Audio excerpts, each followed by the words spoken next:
हे एव्हरीवन, तर फायनली मी महाकुंभला पोचले. पण असं नाही, स्टार्टिंगपासून स्टार्ट करू. तर आम्हाला ज्या दिवशी निघायचं होतं त्या दिवशी खूप सारे प्रॉब्लेम्स होते. जायचं की नाही जायचं हे फिक्स नव्हतं होत. बट आम्ही रात्री रेडी झालो जायला, बॅग वगैरे पॅक केली. निघायच्या अगोदर देऊळमध्ये पाया पडले घरातल्या आणि चाय वगैरे पिला, कारण की घसा बसला आणि अजूनही तो नीट नाही झाला. आमची ट्रेन 4ची होती, मग आम्ही 2लाच निघलो.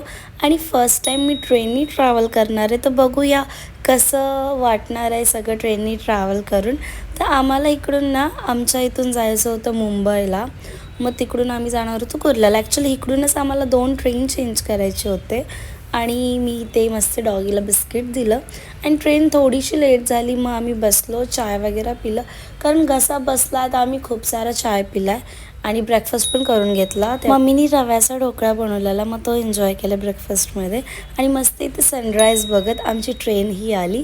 तर फायनली मला सीट भेटली आणि आमचा ट्रेनचा ट्रॅव्हलिंग सुरू झाला. तर आम्ही वापस ना ब्रेकफास्ट केला ट्रेनमध्ये, कारण की मला ट्रॅव्हलिंगमध्ये पर्सनली खूप भूक लागते. फर्स्ट टाईम ट्रेननी ट्रॅव्हलिंग होती आणि ते पण जनरल डब्यातून, कारण की बुकिंग भेटत नव्हती आम्हाला ट्रेनची.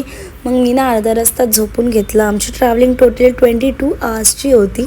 मग रस्त्यात आम्हाला जे काही येत होतं ते आम्ही एन्जॉय करत चाललेलो मस्त ट्रॅव्हलिंग.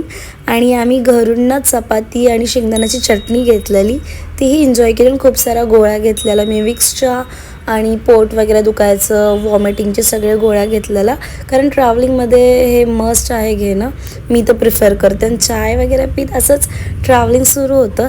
खूप बोलणं ऐकलं, बट फायनली आम्ही आमच्या डेस्टिनेशनला पोचलो आहे. आणि ते बोलतात ना की देवानी जे जे तुमच्या नशिबात लिहिलं आहे, जिथे तुम्हाला बोलवलं आहे तिथे तुम्ही जाऊनच राहणार, कितीही अडचणी आल्या तरी. तर असंच काहीतरी माझ्यासोबत पण झालं. महाकुंभचा नेक्स्ट पार्ट लवकरच